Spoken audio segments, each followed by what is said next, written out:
ईश्वर तो बोलता है। मनुष्य जिसको सच्चे हृदय से पूरे मनोयोग से प्रेम करता है, वह धीरे धीरे उसके समान बदलने लगता है और कुछ काल पश्चात वस्तुत वैसा ही हो जाता है। हमारा मन विचारों को खींचकर तदानुकूल ही हमारे चारों ओर एक प्रकार के मानसिक वातावरण की सृष्टि करता है। विचारों का न देखने वाला एक वातावरण हमारे इर्द गिर्द मानसिक चिंतन के अनुसार बनता बिगड़ता रहता है। जो अच्छे बुरे विचार हमारे चारों ओर के वातावरण से घिर कर हमारे मन में आते और देर तक टिके रहते हैं, कालांतर में वे ही हमारे मानसिक संस्थान के स्थायी अंश बन जाते हैं। अतः विचारों के इस आदर्श वायुमंडल का विशेष महत्व है। मनुष्य के इस आदर्श वायुमंडल का गुप्त प्रभाव उसके जीवन पर पड़ता रहता है। जैसे जैसे विचार आते रहते हैं, वैसे वैसे ये वायुमंडल बनता बिगड़ता चलता है। यदि विचार शुभ है तो स्वयं मनुष्य को एक प्रकार का हल्कापन सा अनुभव होता है। वह अपने मन और आत्मा पर कोई भी भार या बोझ अनुभव नहीं करता। प्रसन्नता पूर्वक प्रत्येक से बातें करता है, ना किसी से डरता है ना शर्माता है। जब वह किसी अशुभ संकल्प, पाप वृत्ति या दुष्ट स्वार्थी विचारों में फंस जाता है तो वैसा ही अनिष्टकारी वातावरण बन जाता है और मन में कुछ भारीपन अनुभव होता है। विकारों का गुप्त वातावरण स्वयं अपने में ही शरीर, मन और आत्मा को भारी बना देने वाला है।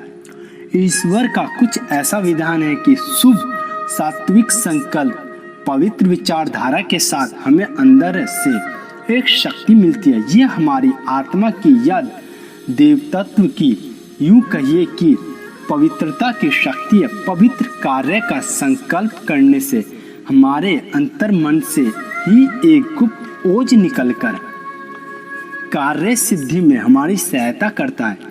इस प्रकार की विचारधारा से हमारा बाहरी मन उसी मात्र में प्रयत्न करता है, शरीर मजबूती से कार्य करता है और हम सफल हो जाते हैं। बुरे संकल्पों, कोशिश, स्वार्थी विचारों या गंदे कार्यों में हमारी अंतर आत्मा का कोई सहारा हमें नहीं मिलता। फलत उन्हें करने में हमें स्वयं भारीपन मालूम होता है। जिसका मस्तिष्क पाप में, कार्य या अशुभ चिंतन में लगा हुआ है, उसका अशुभ वायुमंडल बनता है और उसे पाप की ओर प्रवृत्त करता है। लेकिन एक बड़ी अनोखी बात यह है कि यह वातावरण अधिक देर तक नहीं रह पाता। एक सात्विकता प्रवृत्ति आते ही, चंद्रमा के उदय होते ही आकाश के काले घने की तरह सब विकार नष्ट हो जाते हैं। मन अस्वाभाविक पाप बंधन से मुक्त होकर अपनी स्वाभाविक शुभ दिशा में कार्य करने में लगता है। शक्तियों के सदुपयोग, परोपकार सेवा में ही ईश्वर की दिव्य संपदाएं हमारे साथ रहती है। कहा भी जाता है, शक्ति, योग्यता या विभूति स्वयं कुछ महत्व नहीं रखती, हम उनका सदुपयोग करते हैं, दूसरों के कल्याण में उन्हें लगाते हैं या दुरुपयोग करते हैं, दूसरों की पीड़ा में लगाते हैं। ये वास्तविक बात है। आपके मन में जो शुभ और सात्विक विचार आते हैं, जो सत्य, न्याय, प्रेम, सहानुभूति के पवित्र संकल्प उदित होते हैं, वे आपके मन में बोलता हुआ ईश्वर तत्व है। आपका मन एक पवित्र मंदिर की तरह है और अंतर आत्मा से उठने वाली शुभ धारणाएं उस मंदिर से उठने वाले सूर्य भी है।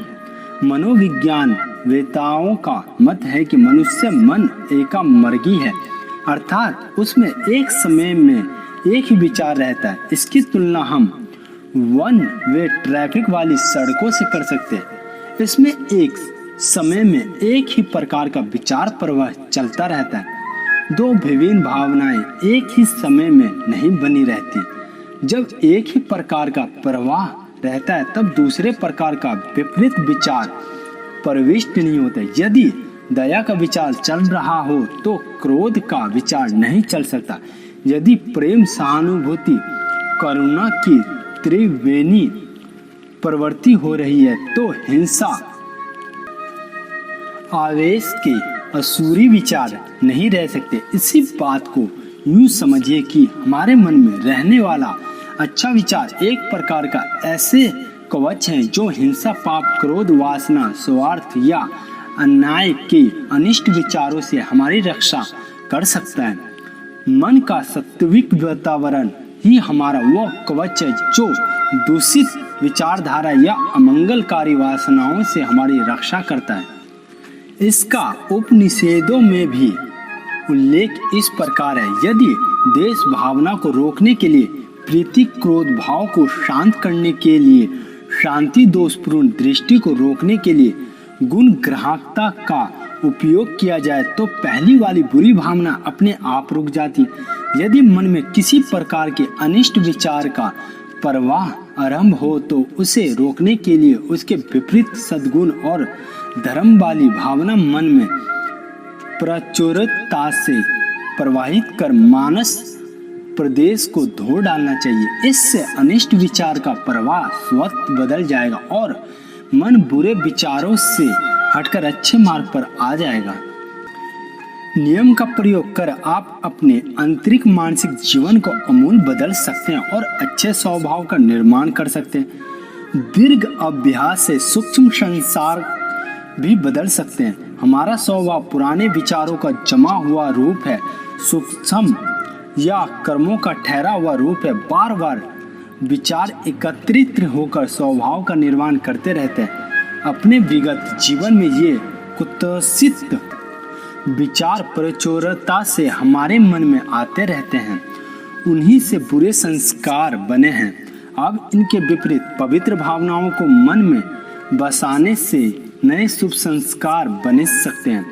शुभ विचारों में रमने से शुभ संस्कार बनते हैं और जीवन बदल जाता है। पाप में किसी की स्थायी आनंद नहीं मिला, वासनाएं किसी को पूर्ण नहीं हुई, दुर्भावनाओं के मध्य किसी ने शांति प्राप्त नहीं की है। सब विचारों ने ईश्वर की दिव्य शक्तियों ने ही सच्चा प्रकाश दिया है। हमें चाहिए कि अपनी देवी शक्तियों का उदारता, सहानुभूति, दया, प्रेम, निस्वार्थता से आत्म संयम के विचार ही मन में स्थायी रूप से रखकर और उन्हें विकसित करें। इन्हीं को अपने जीवन में और स्वभाव का एक अंग बना लें।